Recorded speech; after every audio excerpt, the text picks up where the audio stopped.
Hi everyone, I'm Poonam Mehta, Managing Director Training Center Right Directions. आज के video में मैं आपसे बात करूंगी कि कैसे आप हायर स्कोर अचीव कर सकते हो इन IELTS speaking. So I'm going to talk about the strategies IELTS speaking की जो आपको हेल्पफुल रहेंगी during exam. See, IELTS speaking exam जो है this is both for academic as well as for general students. और ये फेस टू फेस इसमें interaction होती है between the student and the examiner. And इसमें एक रिकॉर्डर भी प्लेस होता है, जो भी आप बात करते हो वो आपकी वॉइस रिकॉर्ड हो रही होती है. एंड जो स्टैंडर्ड टाइम है जिसमें आपकी स्पीकिंग कंडक्ट होती है that is for 11 to 14 minutes. So let's get started with the strategies of IELTS speaking. See, first जो strategy है IELTS speaking में that is dressing sense. See, talking about dressing sense, बहुत से student पूछते हैं कि मैम हमें exam में जाना है तो व्हाट टू वेयर और what not to wear. See, जब आप एग्जाम में जा रहे हो स्पीकिंग एग्जाम में इट्स नॉट मैंडेटरी कि आपने फॉर्मल अटायर में जाना है and you are wearing coat pant and tie, क्योंकि आपका कंपनी इंटरव्यू नहीं हो रहा है, कोई फॉर्मल इंटरव्यू नहीं हो रहा होता. So you can go in comfortable clothes. आप बिल्कुल ही कैजुअल क्लोथ्स में जाओ, दैट्स फाइन. इसमें कोई आपके मार्क्स लूज नहीं होंगे. Talking about girls they can wear jeans और टी शर्ट या सूट्स भी पहन सकती हैं. Talking about boys they can wear jeans shirt और जीन्स टी शर्ट और kurta pyjama. So it's always best आप कंफर्टेबल और कैजुअल क्लोथ्स में ही एग्जाम देने जाओ. So let's talk about the next strategy that is reach in time. See, ये बहुत जरूरी है कि जब आप IELTS स्पीकिंग एग्जाम में जा रहे हो आप टाइम से पहुंचो. आपकी पंक्चुअलिटी बहुत जरूरी है, क्योंकि बहुत से ऐसे बच्चे होते हैं जो लास्ट मोमेंट पे जाते हैं स्पीकिंग एग्जाम में. They get panic in the exam, तो बहुत नर्वस हो जाते हैं IELTS स्पीकिंग के टाइम में और उनकी IELTS स्पीकिंग अच्छी नहीं होती. सो इट्स ऑलवेज बेस्ट कि आप स्पीकिंग का एग्जाम में हाफ एन आवर प्रायर जाओ. फॉर एग्जाम्पल, आपकी IELTS का जो स्पीकिंग का एग्जाम है 11 o'clock है, सो इट्स गुड आप 10:30 रीच कर जाओ वहां पर. Talking about the next strategy, that is give open answers. See, open answers means कि आपने 1 या 2 sentences में at least answer देना है. If I talk about part 1, see जो speaking होती है उसमें 3 parts होते हैं, part 1, part 2 and part 3. अगर मैं part 1 questions की बात करूँ जिसमें simple questions पूछे जाते हैं, what is your name, can I have your passport, and for example question पूछा जा रहा है do you like listening to music, और आप रिप्लाई करो yes या आप रिप्लाई करो no. so that would be close ended answer. make sure जब आप पार्ट 1 के क्वेश्चन पूछे जा रहे हैं तो आप 1 या 2 सेंटेंसेस में ही आंसर दो. पार्ट 2 की बात करी जाए, पार्ट 2 में you get a Q card. आपको 1 मिनट सोचने का मिलता है एंड आपको 2 मिनट बोलना होता है. सी, जब आपको 2 मिनट्स बोलना है तो मेक श्योर आप उसे 2 मिनट्स ही बोलो. आप 1 मिनट के बाद खुद से क्यू कार्ड को स्टॉप नहीं कर सकते. You can not decide yourself. आपने एग्जामिनर की वेट करनी है. एग्जामिनर जैसे ही आपको स्टॉप करेगा you need to stop, right. And talking about part 3 questions थोड़े से डिफिकल्ट क्वेश्चंस होते हैं. दे आर डिजाइन्ड इन सच अ वे कि आपका जो पार्ट 3 क्वेश्चंस है आपने कम से कम 3 या 4 सेंटेंसेस में आंसर देना है. सो पार्ट 3 में जब आप आंसर्स दे रहे हो मेक श्योर आप ब्रॉडर आइडियाज दे रहे हो, आपके कॉन्सेप्ट्स अच्छे हो, आइडियाज अच्छे हो. You should support the idea and set one example also. So let's move on to the next strategy that is ask to repeat. See, ये बहुत से स्टूडेंट्स के साथ होता है कि एग्जामिनर ने क्वेश्चन पुट किया और स्टूडेंट को समझ नहीं आया.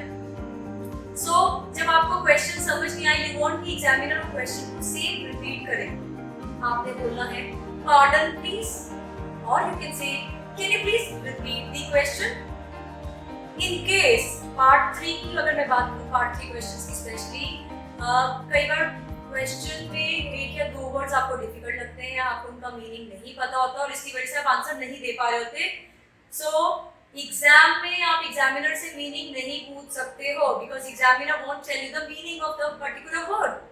सो आपने उस चीज का ध्यान रखना है. You need to be smart enough. अगर आपको 1 या 2 वर्ड्स एक प्रॉपर क्वेश्चन में नहीं समझ आ रहे हैं तो you can use paraphrase word. You can say to the examiner, can you please paraphrase the question or can you please repeat the question in different words?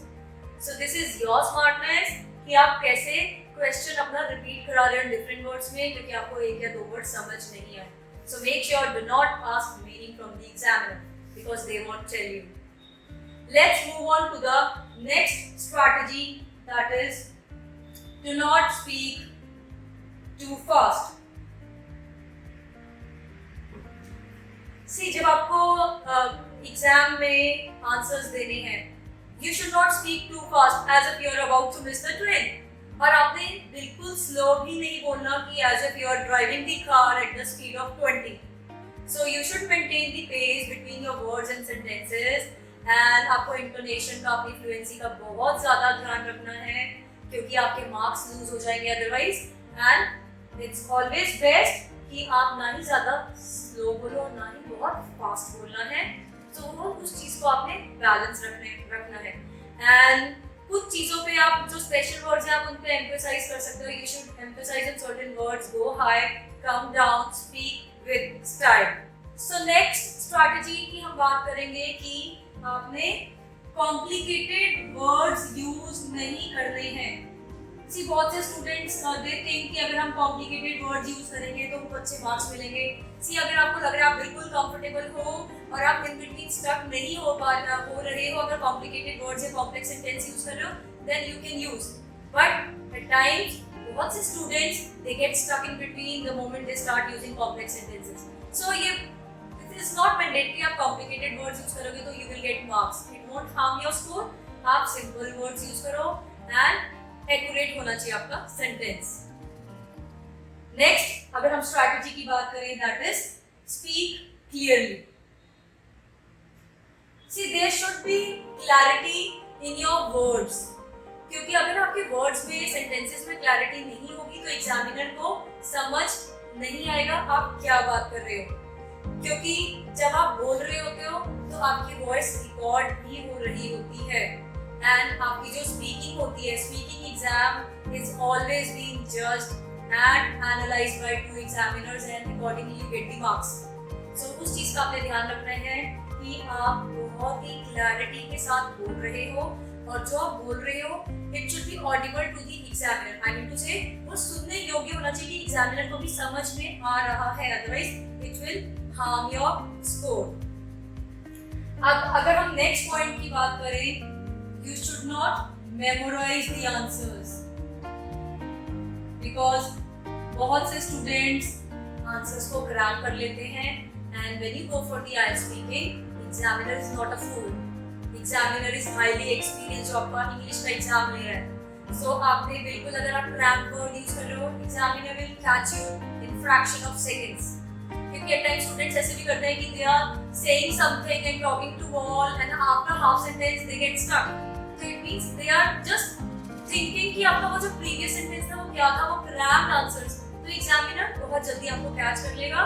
अगर आपको लग रहा है कि आपने आइडियाज के लिए बुक पढ़नी है, it's good to read speaking book. You can get the ideas, you can get the knowledge, it will enhance your vocabulary, but make sure do not cram the questions in speaking book.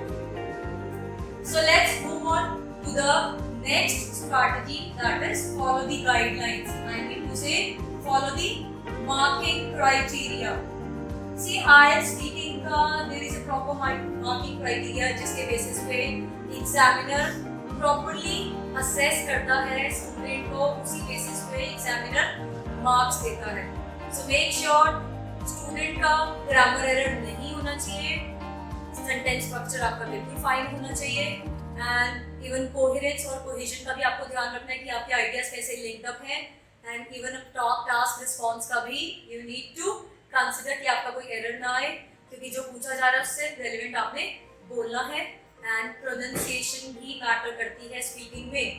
Eight times students का pronunciation error होता है and if you feel कि आपका pronunciation error है, so do work on that before you go for the actual topic.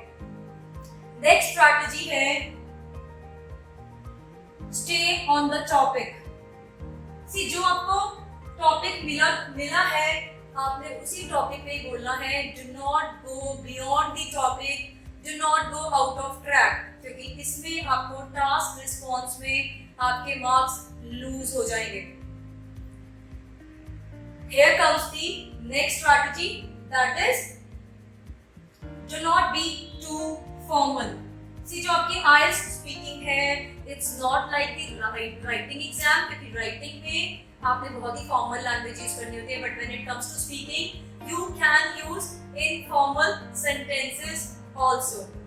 But informal sentences doesn't mean कि you would be talking to the examiner as if वो आपका best friend है। तो वो चीज का आपने ध्यान रखना है and make sure you do not use slangs and phrases.